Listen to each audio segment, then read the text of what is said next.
What's going on, guys? I'm Latronus, and today we're going to be going through the last Warden class skill line. This is the new class that's coming out in the Morrowind DLC on June 6th.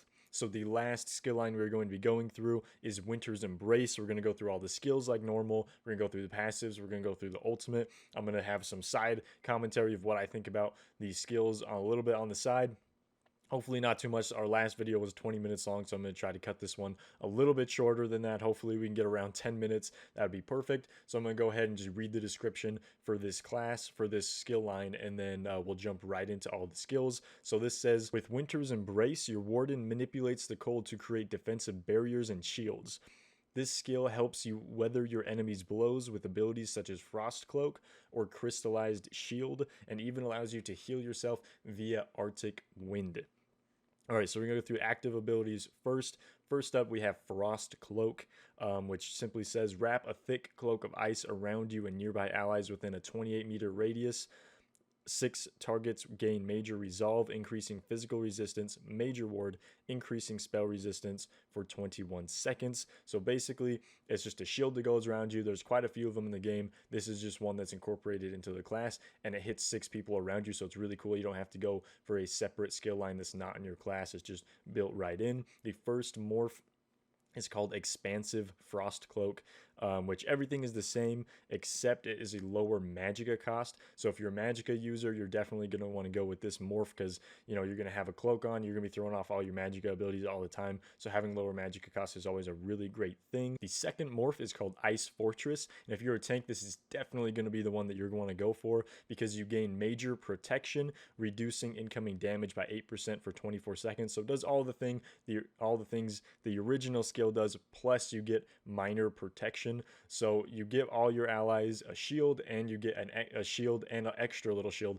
on top of that shield to help you protect a little bit more, while you're arguing all of the enemies and everything. So Ice Fortress is definitely going to be an ability you're going to want to slot if you're a tank. Next up is Arctic Wind, which is actually a healing ability, which is really cool. Envelop yourself in winter winds, healing for 10% of max health instantly, and an additional 2% health over 2 seconds over 10 seconds. Every 2 seconds over 10 seconds. So basically, in 10 seconds, 30% of your health gets completely regenerated. I feel like this isn't going to be a huge magicka cost, but the 10% instant health is going to be really, really good. If you're down on health, you hurry and pop this, then over 10 seconds, you get an additional 20% health. So I think this skill is going to be really, really helpful. The first morph is called Polar Wind, which heals a nearby ally within 8 meters for 10% of your max health. So if you're a tank and you slot this ability, you have a huge health, and like say your healer is going down or a mage is going down, and then you pop this ability, then it's going to be 10% of your max health instead of 10% of the other player's max health. So if your health is like completely maxed out and you run this skill, then you're going to heal another guy for way over 10% of health, maybe 20, maybe 30% of their max health, because it's 10% of your max health. So this is kind of like benefits a tank healer. Like if you're tanking and healing at the same time, Arctic Wind with the Polar Wind morph is definitely going to be the way to go.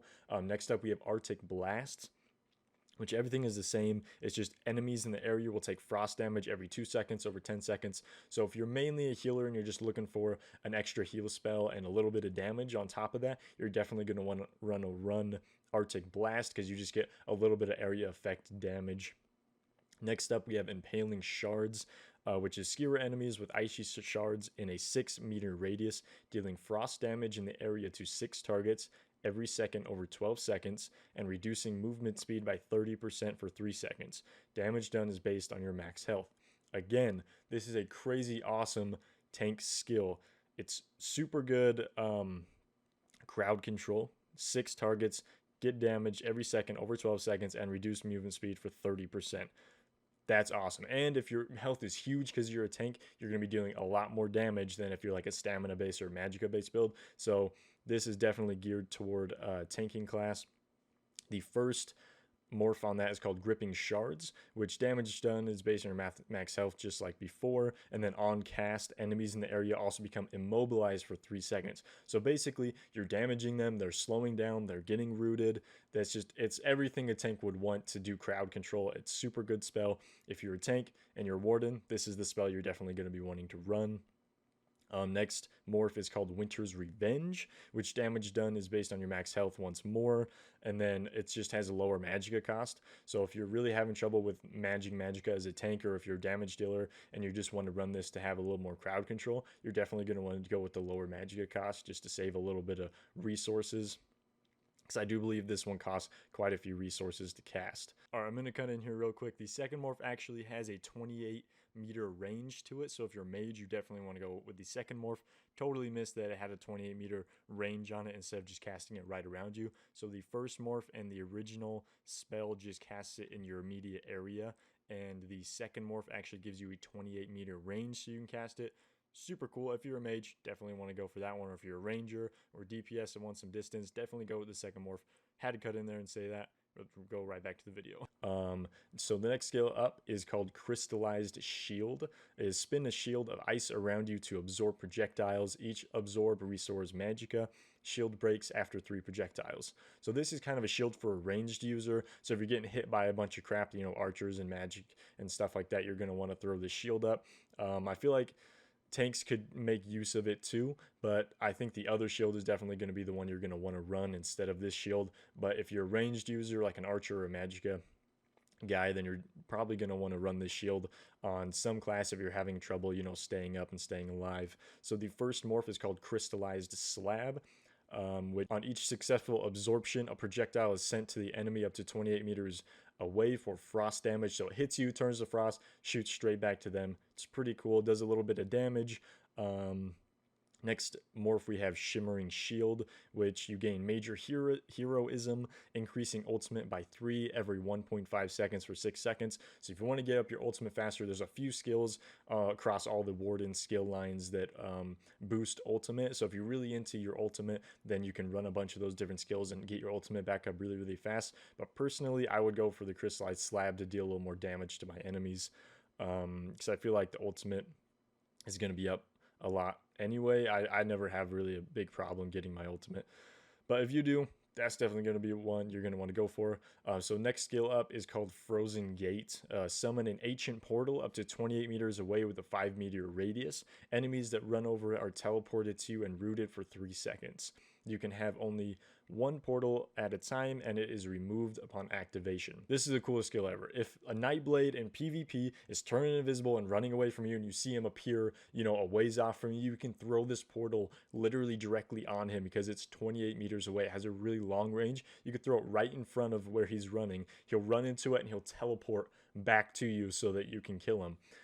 It's the craziest skill. If anyone's running away from you at any time in PvP, if you cast this right, they'll come back to you and you can just kill them right then and there. Or if you see a guy kind of off in the distance, like you say you're pushing really, really hard on a base in PvP and there's a guy standing there and you have a big group of guys, you can cast this right on top of some dude and teleport him directly into the middle of a whole group of your players, and you can just demolish them, and you can just keep picking guys off in PvP. And I feel like this is in PvP is going to be super, super overpowered, especially if you have like 30 Wardens, like there probably is going to be when the Morrowind DLC launches. Most people are going to probably be playing the Warden class. You throw out this portal, there's going to be like 20 portals going on at the same time, and everyone's going to be teleporting to each other's sides. It's going to be crazy. So the first morph on this is called Frozen Device, which teleported enemy is afflicted with major maim, reducing their damage by 30% for 4 seconds. So not only do they teleport to you and are rooted to the ground for 3 seconds, so they can't do anything, but then for 4 seconds, their damage is reduced for 30%. So yeah, this is just a kill command, basically. You teleport to them, you teleport them to you, 30% less damage, and you just absolutely destroy them. I think this is going to be really overpowered, and they're probably going to nerf it a little bit. But so the next morph is called Frozen Retreat, and an ally can actually activate the Frozen Retreat synergy and move to you. So if you're running in groups a lot, or in PvE, this might be a little more helpful. That if your tank is about to die and he's in the middle and you just need to get him away from the boss really quickly, you can throw this portal on him. He can synergize with it and then pop to you. I think it's a really cool thing, and in PvP, I didn't really think about that, but tanks can use this ability to get a mob off of a certain player. So say like your healer is getting attacked by a big dude, you can throw this on it, teleport that enemy directly to your tank, which would be a really, really cool thing to do. I didn't really think about that before. Anyway, that is all of the activated skills. Next up, we're going to be talking about the ultimate ability, which is actually a really cool ability called Sleet Storm. It's twist a violent storm around you in a 10-meter radius, causing 6 targets to take frost damage every 1 second for 8 seconds and have their movement speed reduced by 70%. Nearby allies gain major protection, reducing incoming damage by 30%. So this reminds me of the Templar skill. You know, he calls down that giant like solar meteor thing and it busts open. It's all like yellow and everything. It's basically the same thing, except for it reduces your movement speed more, and you get a little bit more damage protection, I believe, than that spell. I feel like this ultimate is just all in all better than that Templar ultimate, and they're like the same ultimate. This is just like an upgraded version. So I feel like it's a little weird that they would do an ultimate like this. It's kind of copy paste, and then they just changed it a little bit. So the first morph is called Northern Storm, which is going to allies gain major protection, reducing incoming damage by 30%. And then while slotted, your match magicka is increased by 8%. So if you're really big into magicka and you don't care too much about your bear, then you're definitely going to want to slot this ultimate, because 8% extra magicka is like, it's pretty crazy. That's really, really good. It means you could, you know, if you cast 10 spells, now you can cast 11 spells. It's definitely worth it. If you don't care about the bear, that is, which I think a lot of people are going to want to have the bear slotted.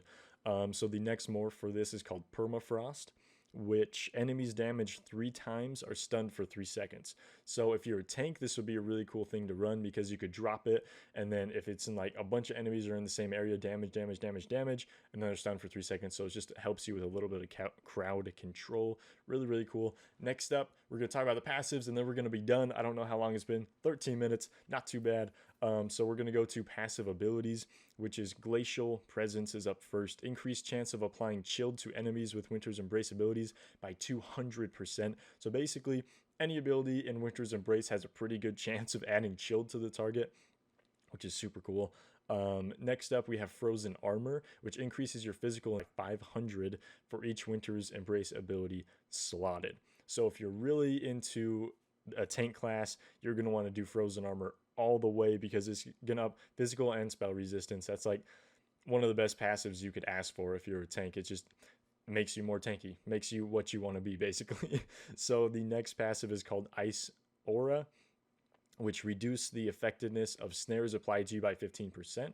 So if you're kind of one guy that likes to run around and, you know, you're really based on movement and being able to dodge because you have lower health and like really big stamina or magicka, Ice Aura is definitely going to be something you're going to want to run. The next passive ability is called Piercing Cold.